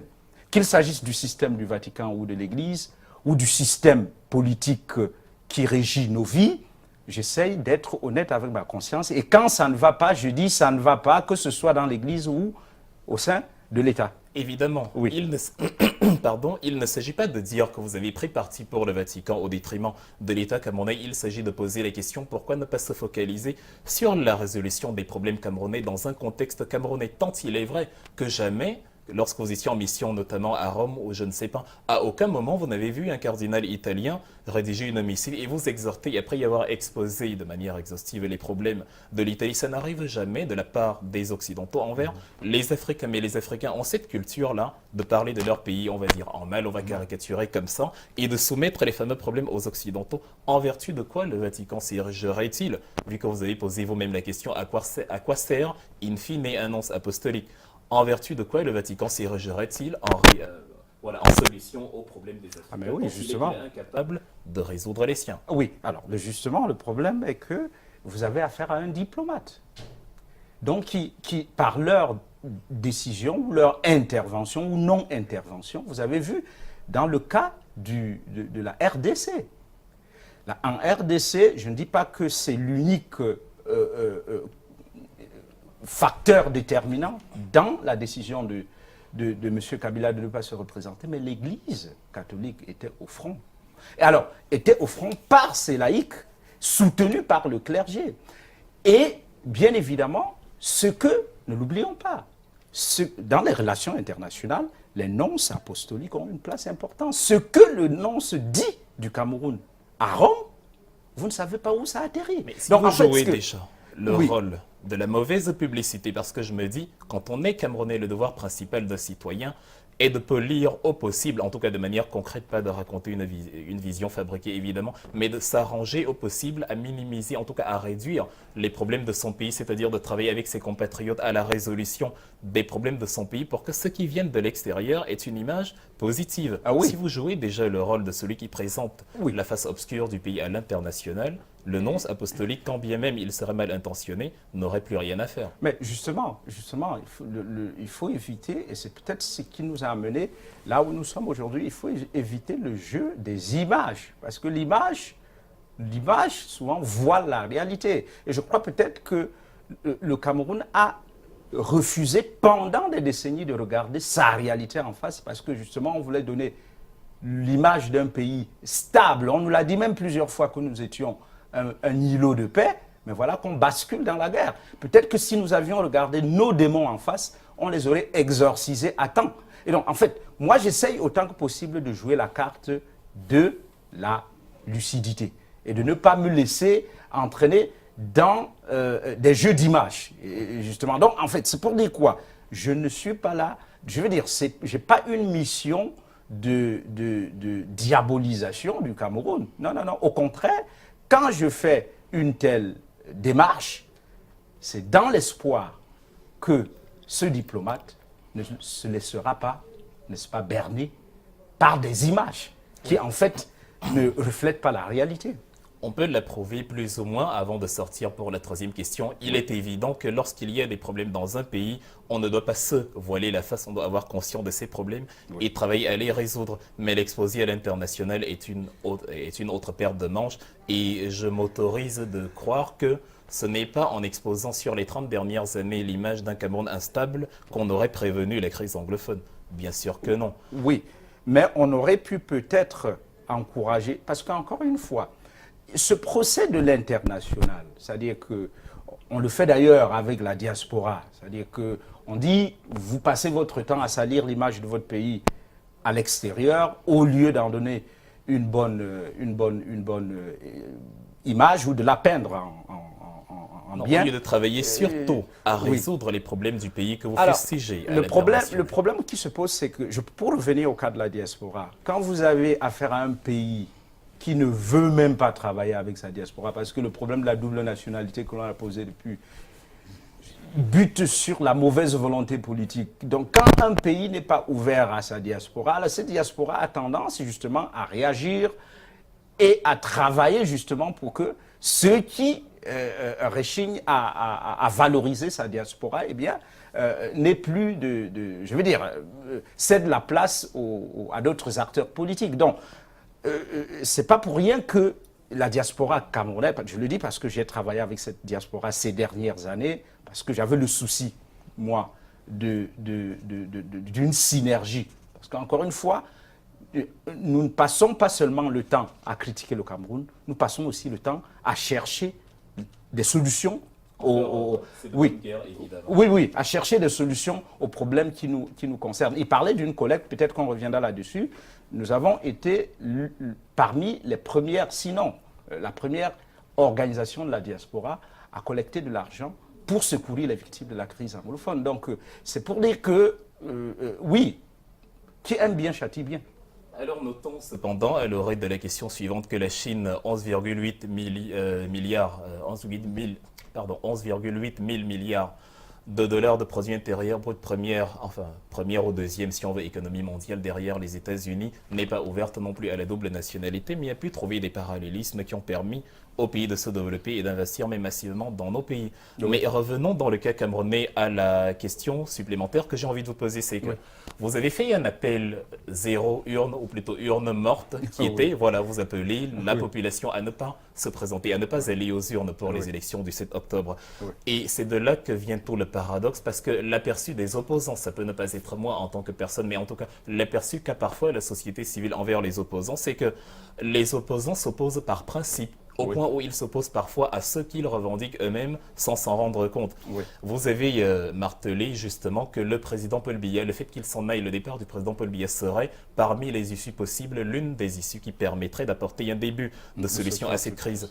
Mais quand en même temps vous exhortez à ne pas se présenter aux élections, à ce que les élections ne se tiennent pas, c'est un peu contre-productif parce que la meilleure façon pour que Biya se maintienne au pouvoir, c'est qu'il n'y ait pas d'élection, le cas échéant. Et si le président Paul Biya, à supposer que vous soyez du MRC, si le président Paul Biya se présente n'organise pas les élections et réussit à résoudre la crise anglophone, sa popularité, il en ressortira certainement grandi. Ce qui compliquera même encore la campagne, je ne sais pas, du MRC, du RSDF, aux élections supplémentaires. Et Biya étant, pour ces partis-là, le principal problème du Cameroun, s'arranger à ce qu'il n'y ait pas d'élection et appeler à ce qu'il n'y ait pas de vote, c'est mettre sur pied exactement le contraire de ce à quoi on aspire. Est-ce que d'une certaine façon, parfois, on ne se perd pas dans l'irrationnel en faisant une chose dont on demande le contraire? Oui, c'est possible parce que le rationnel en politique est assez complexe. Qu'est-ce qu'on appelle rationnel en politique? Ce n'est pas évident de le définir. Alors, ce que je voulais dire, c'est, oui, ça peut paraître contradictoire, même contre-productif. Et certains me font ce procès-là, que appeler à ne pas voter le 7 octobre est contre-productif. Mais j'aimerais ici signaler, au-delà de mes convictions personnelles, que c'est une position qui a été adoptée par le Cameroun Patriotic Diaspora que je coordonne, et donc qui estimait, et donc c'est pas ma position personnelle, même si je la partage. Et l'appel, il est de vous. Oui, l'appel est de moi, puisque c'est moi qui signe au nom du Cameroun Patriotic Diaspora, parce que nous avons analysé la situation camerounaise et le problème de fond, au-delà des questions du système électoral, de l'environnement politique, la question de fond, c'est comment allons-nous voter dans le nord-ouest et le sud-ouest? Donc, le souci, c'est que si on fait le passage en force et on organise tout de même ces élections, si elles n'ont pas effectivement lieu dans le nord-ouest et le sud-ouest, c'est de fait consacrer la partition du pays. Et parce que les gens finiront par vous dire c'est votre président, c'est pas le nôtre, qui que ce soit, c'est votre président. Et ça risque, à notre sens, ça risque plutôt d'empirer la situation que d'y aider. Nous aurions souhaité que ces élections, comme les législatives et les municipales, soient reportées pour qu'on résolve d'abord tous ces problèmes et qu'ensuite, dans un contexte apaisé, que les Camerounais aillent voter. Ce n'est pas le cas. Les gens vont aller aux élections. Qu'est-ce qu'il faut faire? Moi, je crois qu'il faut... Les gens appellent au pragmatisme. Mais je dis, jusqu'où on peut aller avec ce pragmatisme? Au possible. Oui. Sans vouloir vous interrompre. La dernière réaction de Fede Kanga. Oui. Ah oui, on en aurait eu certainement, on en aurait eu énormément de questions supplémentaires, mais en tout cas, vous avez questionné la rationalité. La rationalité, c'est en tout cas d'agir en cohérence avec ses aspirations, de mettre des actions qui ont un sens et qui ont un but précis, et non d'agir à contresens. Lorsque vous dites que les élections ne peuvent pas se tenir, ne pourraient pas se tenir... Je m'interroge. Oui, je m'interroge. Si elles ne viennent pas à se tenir, je m'autorise encore à penser que ce sera justement dans la même logique contre-productive à cause de ceux-là qui, dans ces régions-là, en même temps qu'ils veulent voir le président s'en aller, s'arrangent à ce que la situation ne se stabilise pas. Et à la fin, on a du mal à comprendre à quoi, contre quoi, certaines entités s'opposent. D'où la question qui vous est posée aujourd'hui. Oui, bien évidemment. Je ne dis pas nécessairement que nous avons la vérité sur cette question ou que nous avons la rationalité sur cette question. Nous essayons d'analyser la situation et de regarder les contraintes. Et encore une fois, je reviens du Nord-Ouest. Personne n'y parle d'élection. Les gens, ils sont préoccupés par deux choses principales. C'est la sécurité et la survie. Et donc, par conséquent, mon sentiment, après mon séjour dans c'est que, en fait, psychologiquement, le Cameroun est déjà fracturé. C'est-à-dire qu'on ne vit pas dans le même temps psychologique au Cameroun aujourd'hui, parce que nos débats ici ne sont pas leurs débats. Alors, donc, la question, au fond, c'est, et c'est pour ça que je dis, c'est une interrogation. J'aurais bien voulu entendre ceux qui pensent que les élections sont une solution à ce problème. J'aimerais bien évidemment savoir comment... ne le sont pas. Oui. Ils sont un moyen institué par les textes régaliens qui doivent être respectés de toute façon et qui ne peuvent pas être méprisés au regard du fait que certains, dans ces régions-là, ont décidé de faire fi de l'entité à laquelle ils appartiennent, le Cameroun. Oui, bien évidemment. En parlant de dispositions normatives, la Constitution ne prévoyait pas de report de la présidentielle. Il faut respecter la loi. Ça aurait posé un problème politique. Tout au moins. Oui. C'est à quoi devrait répondre le président de la République. Vous savez, la Constitution, le régime la modifie quand il le veut. Oui, mais j'ai dit qu'il y aurait un problème politique. C'est-à-dire qu'il y a des mécanismes pour changer la loi. Mais on aurait posé un problème politique. Quand parlait de rationalité, ceux qui se veulent rationnels auraient dit voilà, le président a modifié la Constitution pour s'éterniser au pouvoir. Voilà, peut-être ceux qui défendent la cause anglophone auraient dit il est illégitime, il avait été élu pour 7 ans, il n'y a pas eu une nouvelle élection au bout de 7 ans. Oui, ça aurait pu provoquer ce type de débat, mais je pense que si c'était fait dans l'optique du dialogue national pour résoudre la crise anglophone, je ne pense pas qu'on serait allé dans ce sens. Merci Wilfried, Claude Wilfried Ekanga, merci de nous avoir éclairé sur ce plateau. On vous reprendra très bientôt. On vous reprendra dans cette émission comme dans d'autres émissions, encore que Canal International prépare un dispositif spécial en termes de production de contenu pour ces présidentielles et Wilfried Ekanga sera certainement avec nous et plusieurs autres experts pour des questions politique. Nous revenons à l'interview de cette émission en embrassant la deuxième dorsale consacrée à la personnalité de Père Lado. Je souhaite poursuivre un peu le duel, c'est-à-dire que n'avons pas de temps, il y a des préoccupations qui en sont ressorties. Juste quelques questions. La proposition du candidat Tchoumi arrive tard après que plusieurs acteurs politiques ont fait des propositions d'un dialogue inclusif. Et sur le tard, Tchoumi arrive avec ce All Africa Anglophone Congress pour balayer tout ce qui a été fait. Et je reviens également maintenant à un autre élément qui a été soulevé par Wilfried Ekanga tout à l'heure. Vous demandez le départ de Biya, mais quelle est l'alternative que vous proposez? Est-ce que le Cameroun deviendra subitement un Edouard si Biya part? Et moi, j'ai pas de préoccupations. Vous permettez que je réagisse, non? Vous permettez? Allez-y. Oui, d'accord. Vous dites ça vient tard, tout en sachant que certains en sont arrivés à dire de quoi se mêle-t-il. C'est un homme, nous sommes dans un État laïque, les hommes religieux n'ont pas à se mêler de la politique. Donc c'est pour dire que une initiative comme celle-là, je suppose que le cardinal lui-même était dans une situation où il se disait probablement les politiques finiront par trouver une solution à ce problème. Les politiques ont échoué. Là, ils disent, et encore une fois, ce n'est pas le cardinal seul, les leaders religieux disent, voilà, voilà ce que nous avons à offrir. Qu'en pensez-vous? Et donc, on en est là. Comme il a dit, et encore une fois, j'ai échangé avec lui sur la question, c'est une main tendue qui peut être saisie ou ignorée. Voilà. Donc, oui, Père Lado. Oui. Tout à l'heure, vous sembliez idéaliser les propos du cardinal Christian Tchoumi. Comment ça?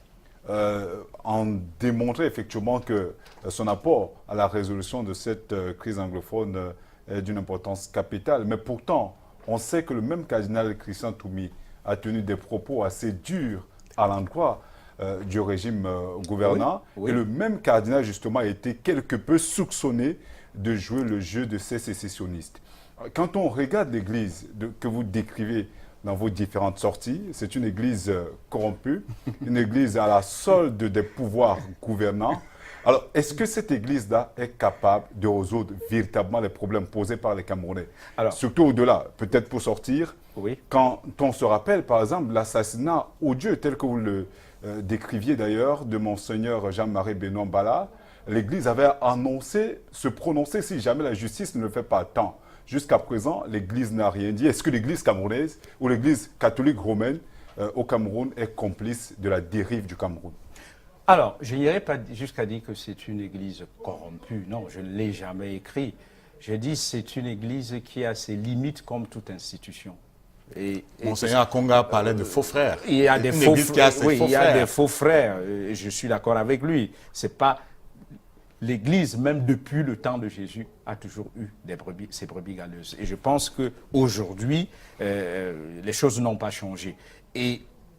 Mais à travers les siècles, elle a toujours travaillé à s'améliorer. Elle n'est pas parfaite aujourd'hui. Et donc, c'est pour cela que j'ai dit, je me refuse d'être complaisant avec les systèmes politiques, je me refuse d'être complaisant avec les systèmes religieux, et donc même dans ma propre maison, je n'hésite pas à dire que je ne suis pas d'accord, là ça va mal, arrangeons ça, améliorons ça. Ce n'est pas pour dire que l'Église est corrompue. Encore une fois, elle a ses problèmes et doit les regarder en face et les résoudre. Ceci dit, l'Église catholique, quand même, dans un pays comme le Cameroun, après l'État, qui soigne le plus dans ce pays, si ce n'est pas l'Église catholique? Mais ce n'est pas gratuit. Qui éduque, c'est pas gratuit non plus. Non, mais le problème, ce n'est pas le problème de la gratuité, c'est que l'Église est au service de l'humanité. Et de ce point de vue-là, reconnaissons qu'elle fait du bien. Nous n'avons pas dit le contraire. Oui, donc c'est pour cela que je dis que le terme corrompu peut être trop fort. Je dis simplement que ce n'est pas une église parfaite. Nous le concédons. Oui, d'accord. Mais... Donc, est-ce que l'église a les moyens de résoudre cette crise? Encore une fois, cette initiative n'est pas une initiative propre de l'église catholique. C'est des leaders religieux. Et je crois qu'en se mettant ensemble, ces leaders veulent apporter une légitimité, une autorité morale qui peut apaiser les esprits en matière de médiation. On s'intéresse à votre personnalité. Juste pour sortir, vous avez parlé du décès ou du crime odieux.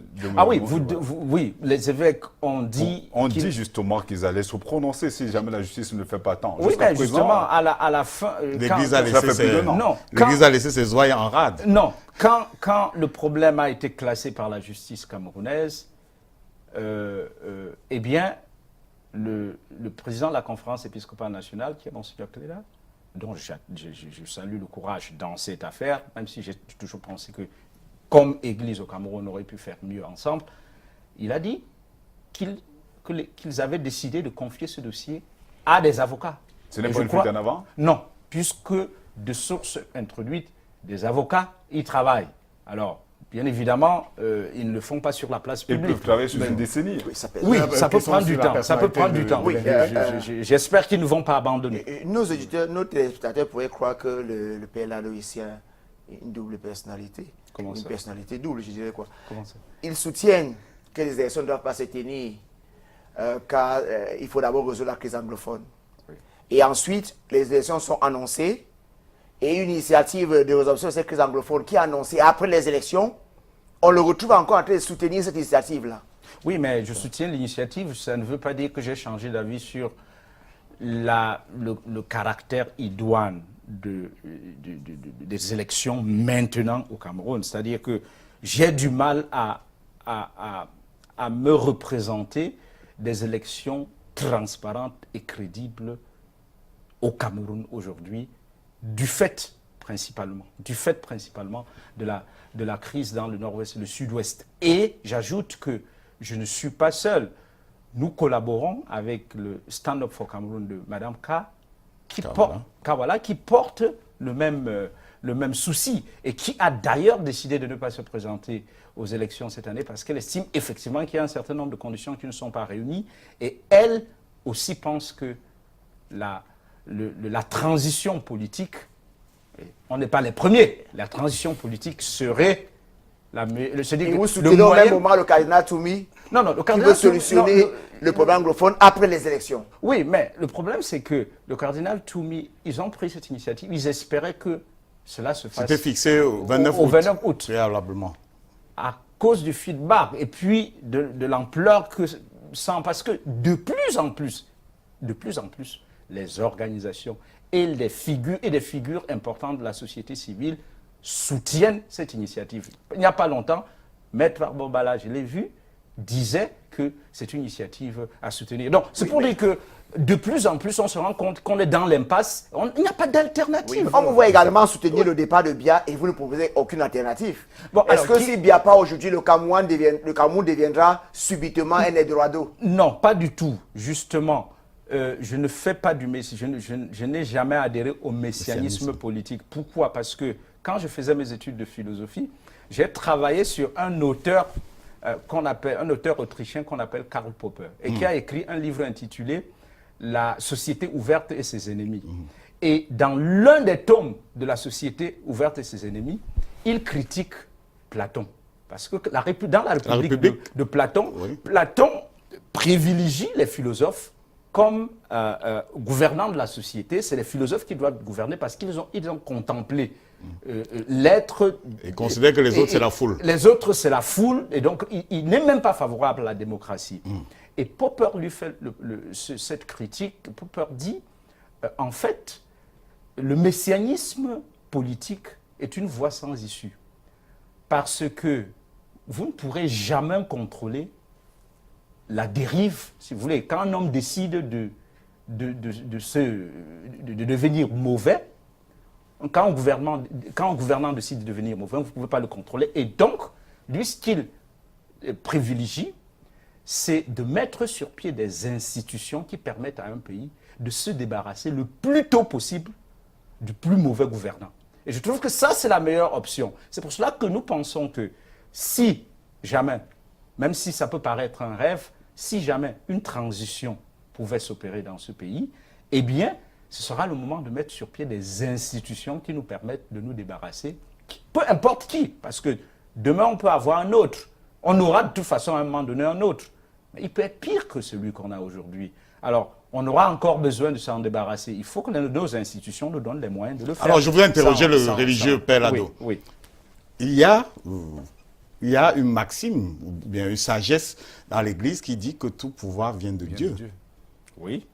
Il y a le philosophe que vous avez évoqué qui estime que c'est les hommes qui choisissent leurs institutions et les hommes n'ont que les dirigeants qu'ils méritent. Exact. Mais vous êtes de quel camp idéologiquement? Est-ce que vous êtes dans le dogme religieux ou bien vous êtes dans la philosophie? Tout pouvoir vient de Dieu, mais il faut le comprendre. Est-ce que tous les pouvoirs viendraient de Dieu sauf celui de Bia? Une dérivée de tout ce qui est bien vient de Dieu.